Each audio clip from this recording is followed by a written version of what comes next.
ஆண்டவரும் உலக ரட்சகருமாகிய இயேசு கிறிஸ்துவின் இனிய நாமத்தில் யாவருக்கும் என் அன்பின் வாழ்த்துக்கள். உங்கள் வாழ்வில் மகிமையான காரியங்களை தேவன் செய்வார். மகிமையின் நம்பிக்கையே மாறிடாது இயேசுயா, உம்மையல்லோ பற்றி கொண்டே உலகத்தில் வெற்றி கொண்டேன். கிறிஸ்துவுக்குள் அன்பானவர்களே, நம்முடைய தேவன் வல்லமையுள்ள தேவன். இன்றும் மகிமையான காரியங்களை தம்மை விசுவாசிக்கிற ஒவ்வொருவருக்கும் செய்து வருகிறார். அவர் தம்முடைய மகிமை பொருந்திய வல்லமையை வெளிப்படுத்தும் போது அதை ஒருவராலும் தடுத்து நிறுத்த முடியாது. ஏனெனில் அவர் மகிமையின் தேவன். அப்போஸ்தலர் 7:2 சொல்லுகிறது, அவர் மகிமையின் தேவனாய் இருக்கிறார். வேதத்தில் அநேக பரிசுத்தவான்களுக்கு வல்லமையானவர் எப்படி மகிமையான காரியங்களை செய்தாரோ அப்படியே உங்களுக்கும் செய்வார். திடன் கொள்ளுங்கள், விசுவாசத்தோடு செய்தியை கேளுங்கள். அப்பொழுது மோசேயும் இஸ்ரவேல் புத்திரரும் கர்த்தரை புகழ்ந்து பாடின பாட்டு, கர்த்தரை பாடுவேன், அவர் மகிமையாய் வெற்றி சிறந்தார், குதிரையையும் குதிரை வீரரையும் கடலிலே தள்ளினார். யாத்ராகமம் 15:1. மகிமையாய் வெற்றி சிறந்த கர்த்தரை புகழ்ந்து பாடிடுவே, நான் புகழ்ந்து பாடிடுவேன். மோசேயும் இஸ்ரவேல் புத்திரரும் பாடின பாட்டாகும். நம்முடைய வல்லமையுள்ள தேவன் சத்துருக்களின் சகல வல்லமைகளை அழிக்க வல்லமை உள்ளவராக இருக்கிறார். இஸ்ரவேல் ஜனங்களுக்கு விரோதமாய் பார்வோனும் அவன் சேனைகளும் புறப்பட்டு வந்தபோது கர்த்தர் தம்முடைய வல்லமையினால் கடலை இரண்டாக பிளந்து உலர்ந்த தரையின் வழியாக இஸ்ரவேல் ஜனங்களை கடக்க பண்ணினார். ஆனால் அவர்களை பின்தொடர்ந்து வந்த பார்வோனையும் அவன் சேனை வீரர்களையும் அதே சமுத்திரத்தில் மூழ்கடித்தார். இந்த அற்புதத்தை மோசேயும் ஜனங்களும் கண்டபோதுதான் கர்த்தர் மகிமையாய் வெற்றி சிறந்தார் என்று பாடி பாடி கர்த்தரை மகிமைப்படுத்தி உயர்த்தினார்கள்.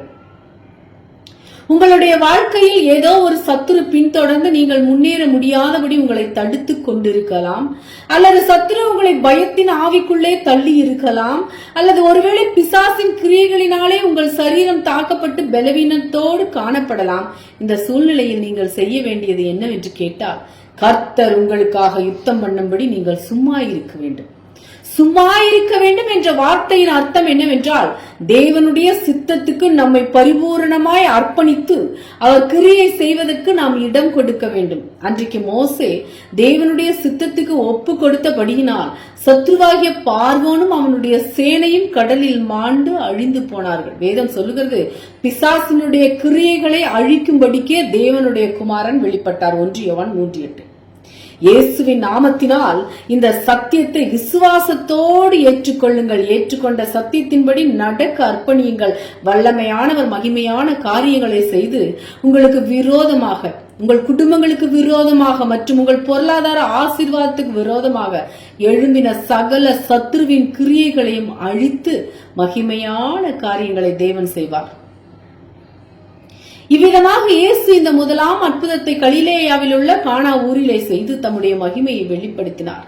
அவருடைய சீடர்கள் அவரிடத்தில் விசுவாசம் வைத்தார்கள். யோவான் 2:11. இந்நாட்களில் நம் அருமை ஆண்டவர் கிரகிக்க முடியாத மகிமையான அற்புதங்களை செய்து வருகிறார். ஏனெனில் இன்றும் அவர் ஜீவனோடு இருக்கிறார் அல்லவா. 2000 ஆண்டுகளுக்கு முன்பு என்னென்ன அற்புதங்களை செய்தாரோ அதே அற்புதங்களை இன்றும் செய்து வருகிறார்.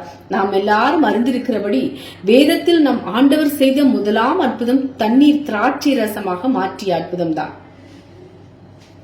இப்படிப்பட்ட வல்லமையான அற்புதத்தை அவர் செய்த போது யோவான் 2:11 சொல்லுகிறது, கர்த்தர் தம் மகிமையை வெளிப்படுத்தினார். ஒருவருக்கு அற்புதம் செய்து மற்றொருவரை கைவிட மாட்டார். ஒருவரை உயர்த்தி மற்றொருவரை தாழ்த்த மாட்டார். ஒருவரை சிநேகித்து மற்றொருவரை கைவிட மாட்டார். நம்முடைய தேவன் பட்சபாதம் இல்லாதவர். அன்றைக்கு கானாவூர் கல்யாண வீட்டில் அற்புதங்களை செய்து தம்முடைய மகிமையை வெளிப்படுத்தின ஆண்டவர் உங்களுக்கும் மகிமையான அற்புதங்களை செய்ய வல்லவராக இருக்கிறார். அன்றைக்கு கானாவூர் கல்யாண வீட்டிலே வேலைக்காரர்கள் கர்த்தரின் வார்த்தைக்கு கீழ்ப்படிந்து காலியான கச்சாடைகளில் விசுவாசத்தோடு தண்ணீரை நிரப்பினார்கள்.